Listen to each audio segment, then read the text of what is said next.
Commander Shepard, I am Nasana Dantius. I'm glad you're here. I must talk to you about my sister Dahlia. She's been kidnapped by slavers. Dahlia's dead, Nasana, and I know she was blackmailing you. And I was all set to try to manipulate you into hunting her down for me. But I guess that won't be necessary now, will it? You wanted your sister dead? If people found out my sister was a criminal, I'd be considered a security risk. They'd revoke my clearance, or place me on administrative leave until she was apprehended. I shall transfer a little something into your account as a token of my appreciation. I'm sure you'll find the amount satisfactory. You're a diplomat on her way up the ranks. Could be handy to have a Spectre who owes you a favor. You make a good point. Anyone can come up with credits, but I can give you authorization to purchase prototype Asari mods. I will get you added to our manufacturer's preferred client list. I think you'd be very interested in what they have available. Goodbye, Shepard. It has been a pleasure doing business with you.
remembrance of Eden Prime, we present another Profile in Courage with serviceman Nirali Bhatia.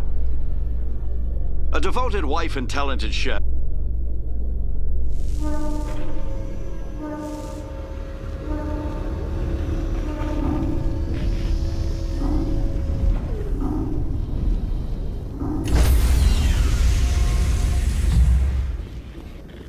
Stand by, shore party. Decontamination in progress. Logged. The commanding officer is aboard. XO Presley stands relieved. I prefer gold to silver, you know, for my medal. I figured you'd recommend me for one since I, pulled your boots out of the fire. If we present you with a medal, you'll end up sitting on stage listening to politicians make speeches for a couple of hours. That's a good point. They'd probably make me shave, too. I spent the last 7 weeks working on this baby. No medal's worth that. So, Commander, why don't you tell me why you're really here? I have to go. All right, see ya.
Hey, Commander.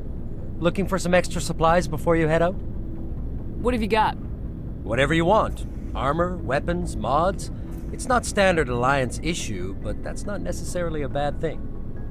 Well, as long as you don't mind paying for it. Why should I pay you for my weapons and armor?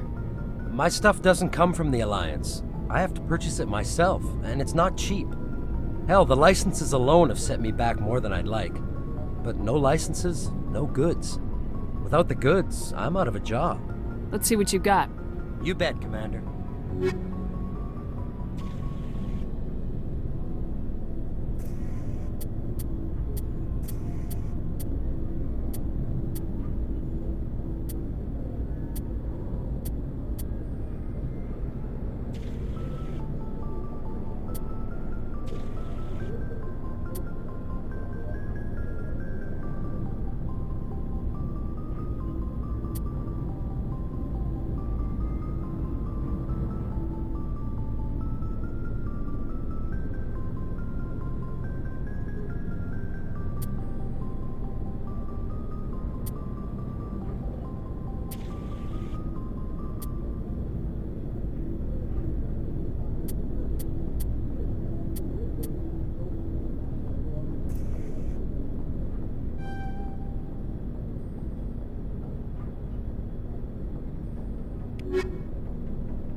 Commander, nice work out there.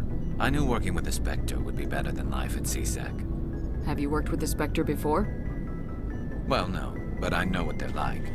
Spectres make their own rules. You're free to handle things your way. At CSEC, you're buried by rules. The damn bureaucrats are always on your back. For the most part, the rules are there for a reason. Maybe. But sometimes it feels like the rules are only there to stop me from doing my work. If I'm trying to take down a suspect, it shouldn't matter how I do it, as long as I do it. But CSEC wants it done their way. Protocol and procedure come first. That's why I left. So you just quit because you didn't like the way they do things? There's more to it than that. It didn't start out bad, but as I rose in ranks, I got saddled with more and more red tape. CSEC's handling of Saren was typical. I just couldn't take it anymore. I hate leaving. I hope you made the right choice. I'd hate for you to regret it later. Well, that's sort of why I teamed up with you. It's a chance for me to get off the Citadel, see how things are done outside CSEC. Either way, I plan to make the most of this. And without CSEC headquarters looking over my shoulder, well, maybe I can get the job done my way for a change. If getting the job done means endangering innocent people, then no. We get the job done right, not fast. Got it? I wasn't trying to... I understand, Commander.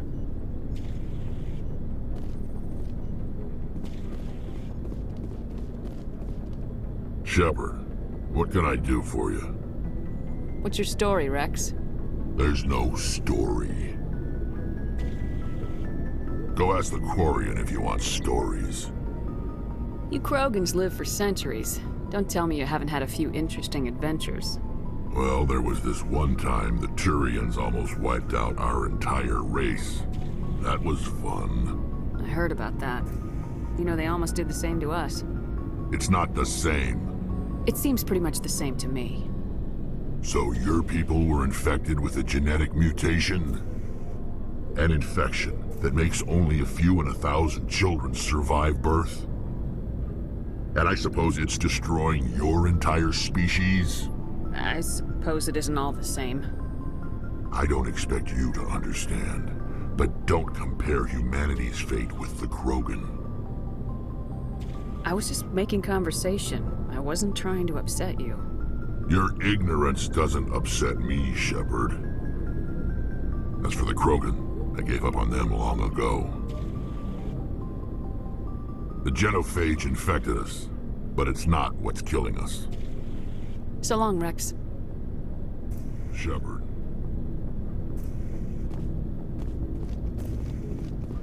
Commander? Do you have a few minutes to talk? One-on-one? Sure. I was hoping to get a minute of your time. Off the record. I keep an open door policy. If you have any concerns, lay them on me. All right. I know things are different aboard the Normandy, but I'm concerned about the aliens, Vicarian and Rex. With all due respect, Commander, should they have full access to the ship? They may not serve the Alliance, Chief, but they're allies. At least as far as Saren goes. This is the most advanced ship in the Alliance Navy.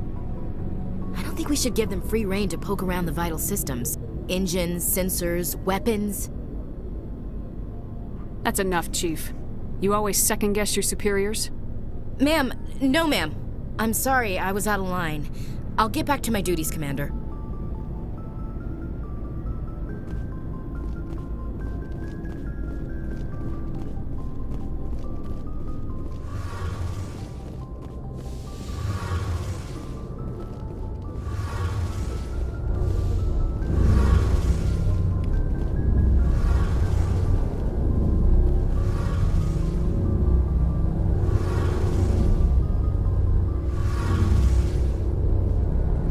Ship's amazing, Shepard. I've never seen a drive core like this before. I can't believe you were able to fit it into a ship this small. I'm starting to understand why you humans have been so successful. I had no idea Alliance vessels were so advanced. The Normandy's a prototype, cutting-edge technology. A month ago, I was patching a makeshift fuel line into a converted tug ship in the flotilla. Now, I'm sitting on board one of the most advanced vessels in Citadel space. I have to thank you again for bringing me along.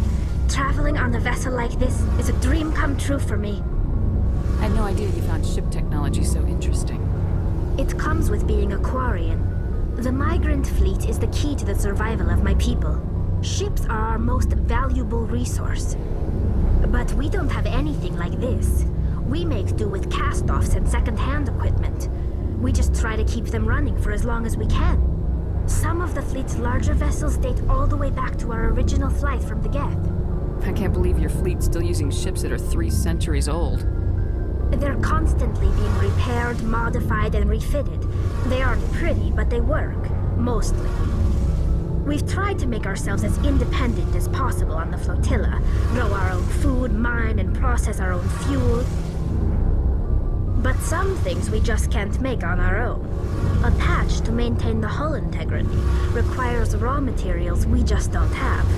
That's why our pilgrimages are so important. Tell me about your people. Our lives aren't easy. Resources are scarce, and we are constantly on the move. Everything we do must in some way contribute to the continuation of the migrant fleet. There are 17 million Quarians in the flotilla, and each of us relies on the others for survival. The bonds among my people are strong. Unfortunately, we have had to surrender many of the freedoms and civil liberties other species take for granted. What kind of freedoms? Well, it's illegal for parents to have more than one child.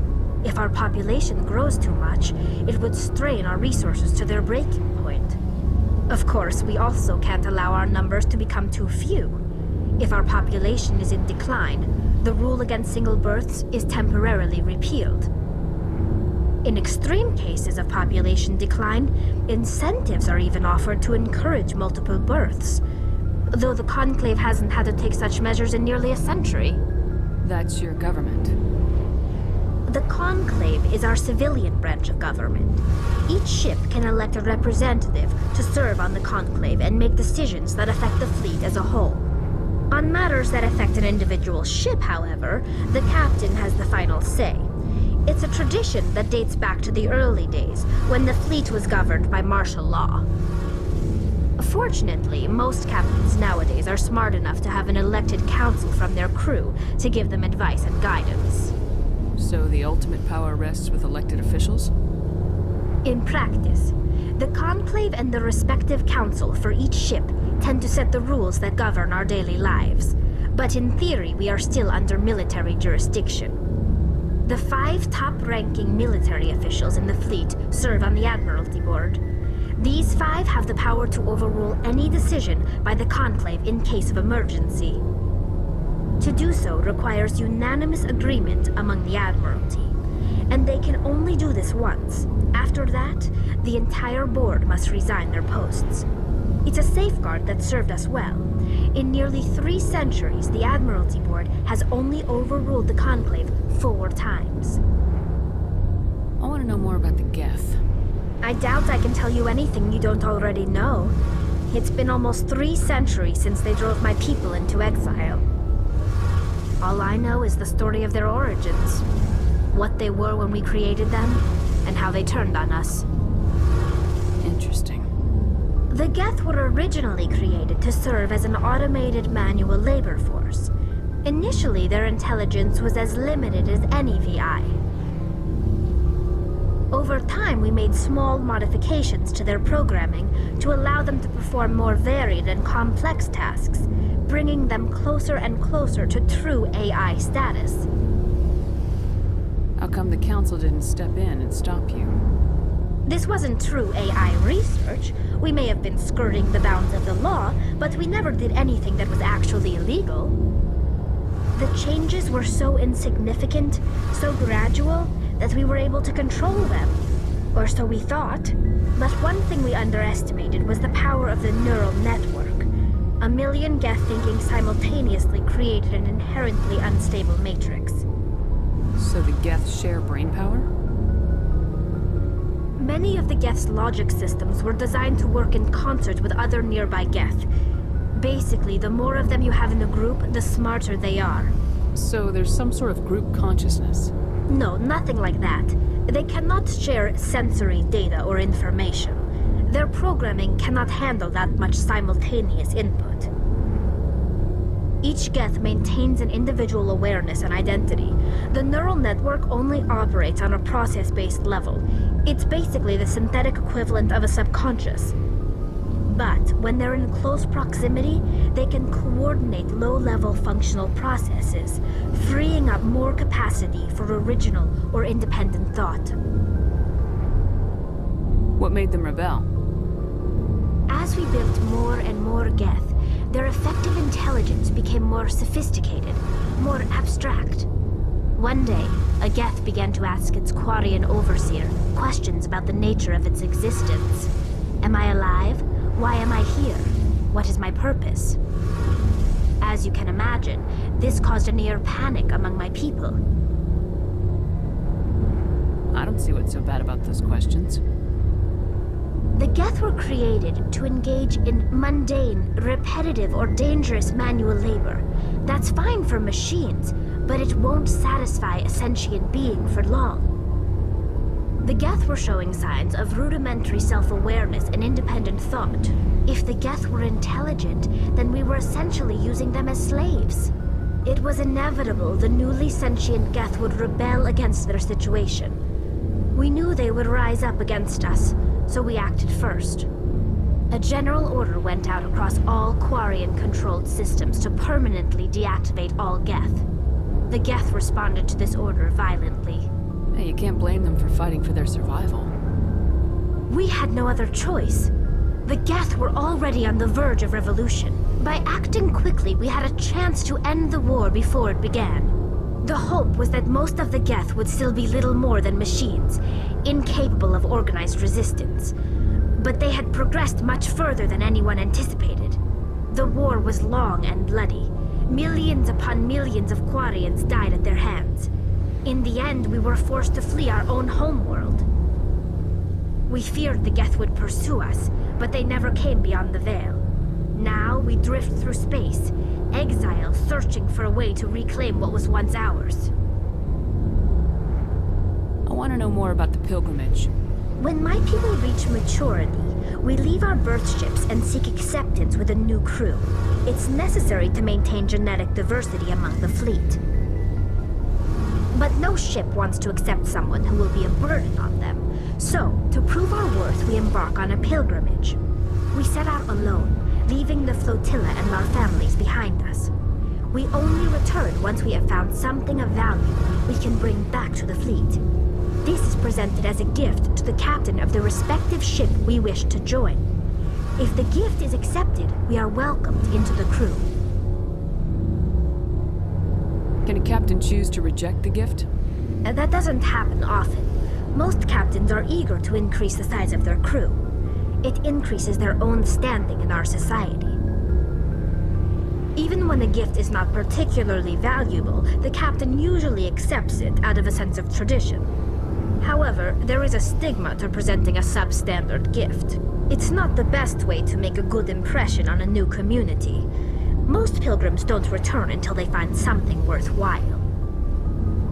Can a captain choose to reject the gift? That doesn't happen often. Most captains are eager to increase the size of their crew. It increases their own standing in our society. It's not the best way to make a good impression on a new community. Most pilgrims don't return until they find something worthwhile. I want to talk about something else. Like what? I should go. See you later. Hey, Commander, you know that Quarian, Tally? She's been spending all her time down here asking me about our engines. I'll tell her to leave you alone. What? No, she's amazing. I wish my guys were half as smart as she is. Give her a month on board and she'll know more about our engines than I do. She's got a real knack for technology, that one. I can see why you wanted her to come along. I figured she'd be a real asset to the team. You've got an eye for Tally, Commander, but I'm guessing that's not why you came down here. Fill me in on the IES stealth system. How does it work exactly? You can't hide a ship out in space. They emit too much heat and radiation, too easy for sensors to pick them up, unless you find a way to capture those emissions. So our stealth systems trap the energy we give off in storage sinks built into the ship itself. No emissions to give away our location. Eventually the sinks have to be vented. More than a few hours silent running and they overheat. Cook us inside our own hull. There's no way for anyone to detect us? A visual scan can still pick us up. Anyone looking out a window can see us plain as day. But you have to be pretty close to get an actual visual out in space. Most vessels rely on scanners. As long as the stealth systems are engaged, they can't see us. Not unless we accelerate to FTL speeds. Why doesn't it work with faster-than-light travel? Cranking up the FTL blue shifts our emissions, pushes them into frequencies too high to capture in the sinks. As soon as we make the jump, it's like setting off a flare. Sensors can pick up our location whenever we enter or exit FTL flight, but for short-range missions, our stealth systems are amazing, and we've got the only one. Where else have you served, Adams? If you name a class of Alliance ship, I've probably served on it. Everything from dreadnoughts and carriers right down to frigates like the Normandy. My last assignment was on the Tokyo, only a cruiser, but she was a good ship. Couldn't hold a candle to the Normandy, though. I want to know more about the Normandy. She's the best ship I've ever served on, probably the fastest vessel ever designed. She's the only one using the new Tantalus drive core. What's so special about the Tantalus drive core? Proportionally, it's about twice the size of any other vessel. Not only are we faster, we can run at FTL speeds longer before we have to discharge the core. Carry on, Adams. Aye, aye, Commander.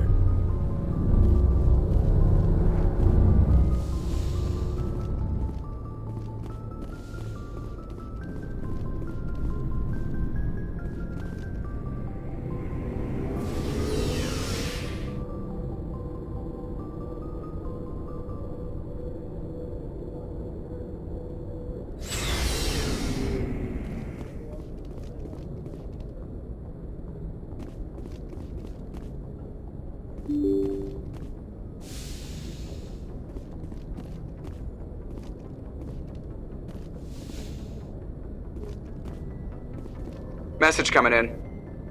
Patching it through. Commander, Ms. Al-Jalani's story on you just aired. She shouldn't have ambushed you like that, but you handled it pretty well.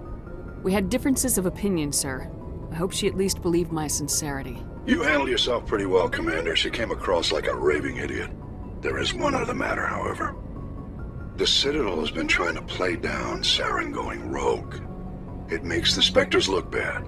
Your mention of him was politically inconvenient. I wasn't aware of that. I won't discuss him again, sir. I'd appreciate that, Commander. I won't keep you any longer. Fifth Fleet out.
Looks like this vessel was abandoned. Someone must have shut down all systems, except basic life support.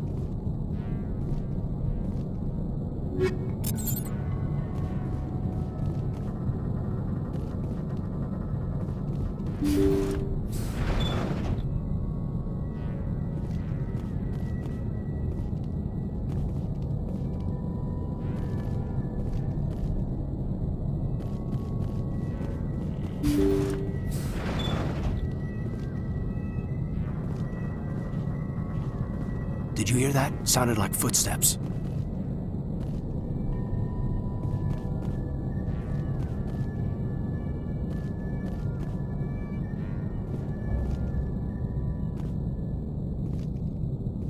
Somebody set that trap. This whole place could be wired. Harrius.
Jacob's not going to make it.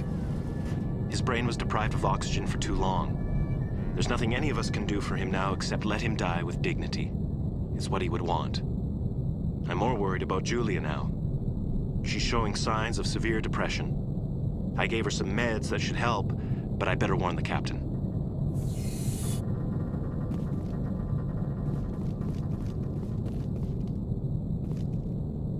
Looks like that machine is keeping him alive. I'm not seeing any brain activity on the readouts. He's dead. This body is just an empty shell. Maybe we should shut the machine down. It's the merciful thing to do. It's your decision, Shepard. But maybe we should wait until we know more about what's going on before we do anything.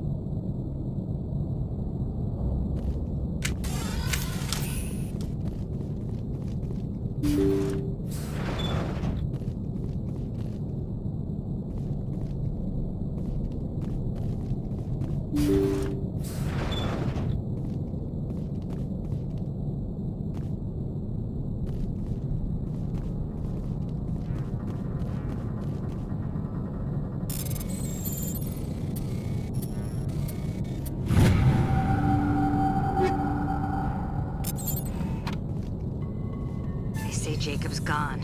They say his brain isn't functioning anymore, and they want to shut off his machines. But Jacob's the only thing in the world that matters to me. I don't know how to help him, and it's tearing me up inside. I just feel so helpless, so damn angry. Dr. Smith gave me some meds to calm down, but I didn't take them. I can't. Not until I figure out a way to help Jacob. I won't give up on him. I won't!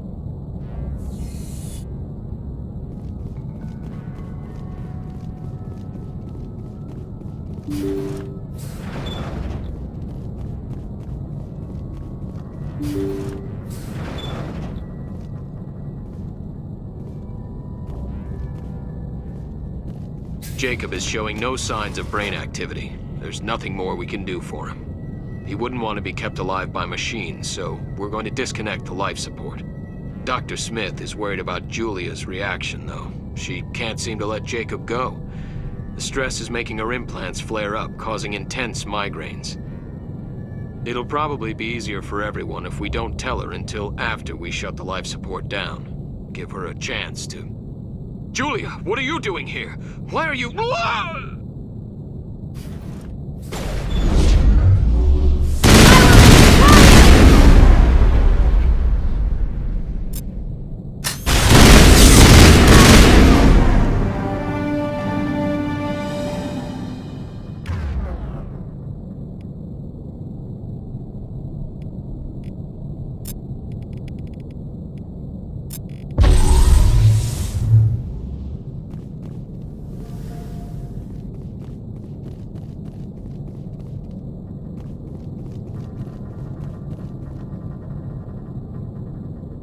You did the right thing, Commander.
This should slow them down.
I'm on it!